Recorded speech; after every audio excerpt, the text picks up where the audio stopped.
એક વ્યક્તિ 5 મીટર પર સેકન્ડની ઝડપથી 200 ગ્રામનું દળ ધરાવતી એક ગોળી છોડે, બંદૂકનું દળ 1 કેજી છે, કેટલા વેગથી બંદૂક પાછળ તરફ પાછી ખેંચાય? આ તો ભાઈ એકદમ બેઝિક કેસ છે અને જૂનો પણ જે 1996 નો કેસ છે. આ તો તું એમ કરી નાખ્યો આવામાં m1 બરાબર -m2v2 મૂકવાના તારે. ચાલો ધ્યાનથી જો, અહીંયા છતો બતાવી દઉં તો અહીંયા આપણી પાસે ગન છે. ઓય હોય બની હા ગન જતો, આ ગન છે, ટ્રિગર રાખી દીધું. હા આ ગન છે, આમાંથી એક બુલેટ છૂટે, આ એક બુલેટ. હવે ધ્યાનથી જો, આ જે બુલેટ છે એનું નામ શું m2 કહું? m2 કેટલા છે બોલ?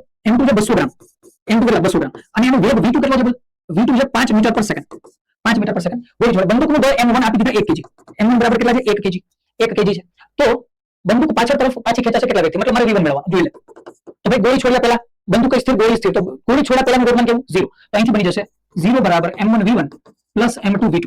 મારે મેળવવાનું શું છે? v1. તો અહીંથી m1 v1 બરાબર માઈનસ m2 v2. તો અહીંથી v1 બરાબર માઈનસ m2 v2 છેદમાં m1. તો કિંમત મૂકો, માઈનસ m2 કેટલા છે?